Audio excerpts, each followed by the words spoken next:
warahmatullahi wabarakatuh. Selamat pagi anak-anak. Semoga kalian dalam keadaan sehat walafiat ya. Sebelum memulai pembelajaran, Ibu akan bertanya ke kalian, apakah kalian pernah ke kebun binatang? Jika pernah, kalian pasti akan melihat beberapa hewan, yaitu salah satunya ada jerapah. Ada yang tahu kenapa jerapah itu memiliki leher yang panjang? Jerapah memiliki leher panjang karena dia berevolusi. Untuk itu, kita akan mempelajari materi evolusi. Evolusi adalah suatu proses perubahan makhluk hidup secara bertahap dan membutuhkan waktu yang lama dari bentuk yang sederhana menjadi bentuk yang kompleks. Diperlukan waktu jutaan tahun agar perubahan tersebut nampak lebih jelas. Evolusi sendiri merupakan kata yang berasal dari bahasa Latin yang artinya membuka gulungan atau membuka lapisan. Kemudian bahasa itu diserap menjadi bahasa Inggris evolution yang berarti perkembangan secara bertahap. Pada teori evolusi berpendapat bahwa terjadi perubahan pada makhluk hidup menyimpang dari struktur awal dalam jumlah yang banyak beraneka ragam dan kemudian menyebabkan terjadinya dua kemungkinan. Kemungkinan yang pertama adalah makhluk hidup yang berubah akan mampu bertahan dan tidak punah, atau disebut juga dengan istilah evolusi progresif. Sedangkan kemungkinan yang kedua adalah makhluk lembar kedua dari 25 hidup yang berubah atau berevolusi tadi gagal bertahan hidup dan akhirnya punah, atau disebut dengan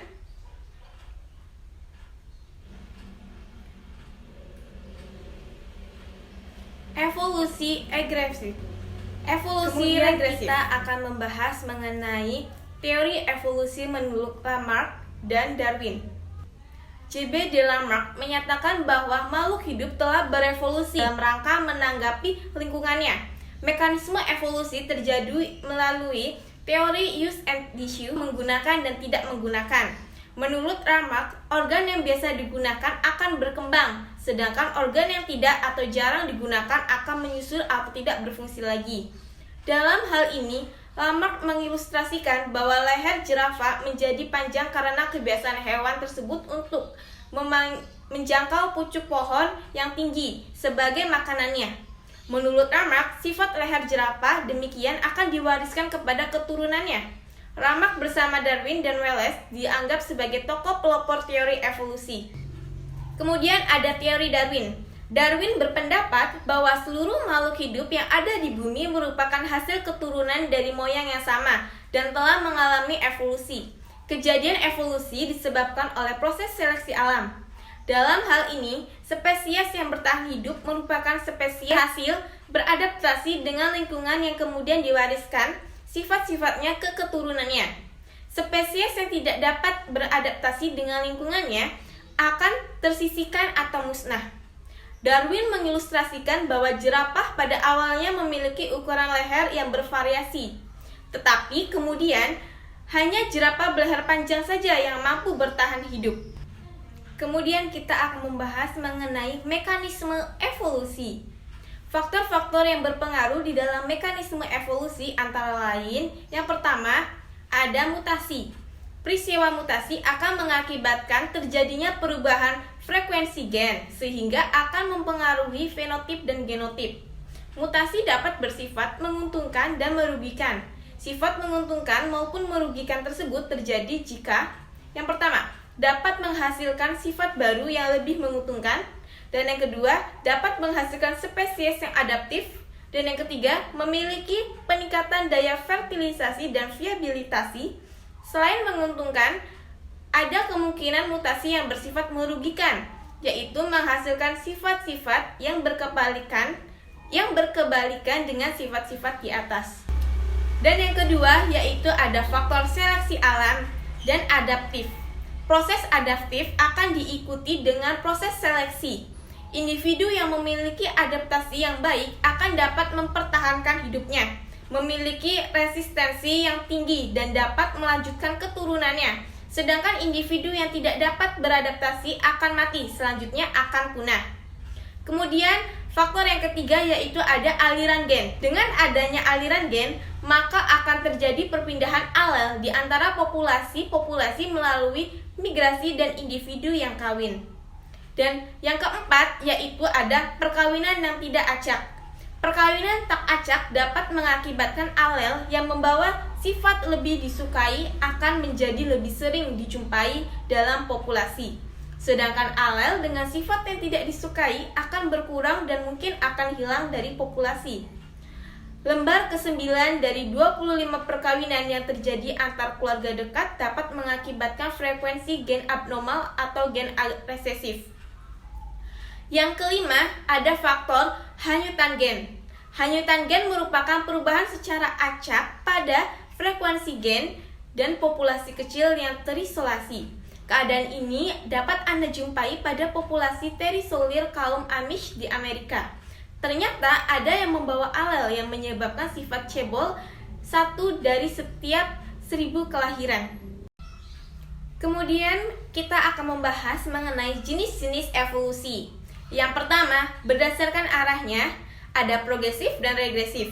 Progresif yaitu menuju pada kemungkinan yang dapat bertahan hidup, survival. Kemudian regresif yaitu menuju pada kemungkinan kepunahan. Dan yang kedua ada berdasarkan skala perubahannya.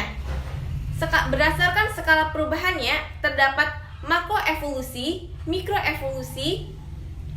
Makroevolusi yaitu mengakibatkan perubahan dalam skala besar, dan mikroevolusi yaitu mengakibatkan perubahan dalam skala kecil.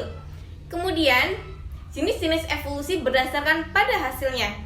Yang pertama ada divergen, yaitu merupakan proses evolusi yang perubahannya berasal dari satu spesies menjadi banyak spesies baru.